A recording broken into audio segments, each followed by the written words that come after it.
Baseball cards. For decades, they've been as much a part of the game as peanuts and Cracker Jack. But as we discover, the peak of the baseball card industry is now a valley for anyone hoping to cash in on their collection. Drew Pickens could spend hours gazing out at Lake Travis from his dad's place. And he usually does. I spend a lot of my time sitting up on that porch. This view is also one of Pickens' favorites. It keeps me tied to the sport almost. You're able to stay up to date with everything. The 21-year-old Sam Houston State student collects baseball cards because he enjoys the sport and the hobby.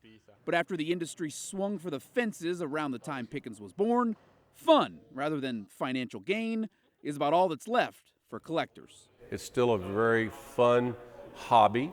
Kids still collect. Larry DeLuey puts on sports cards and collectible shows across the state.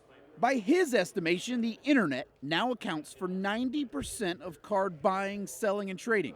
But there is incentive, financial incentive, for collectors to come out to shows like this one at the Texas Sports Hall of Fame in Waco. You still actually probably do better at shows or stores. Stores like Card Traders of Austin. I think the industry is still strong. It's just a lot different. Walt Case took over the shop in 1995.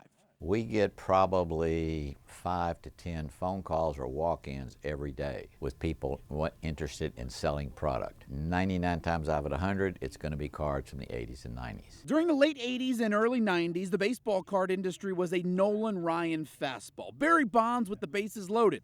It was untouchable. Todd Downey managed a memorabilia store during that era. I could see that people were getting in the hobby for reasons that I didn't have any desire to be a part of. Buy this stuff up, put it on the shelf, hold it for 20, 25 years, I'm going to become wealthy. The only problem is about 5 million people did that. It's a typical case of supply and demand. Fans kept collecting, so companies kept producing.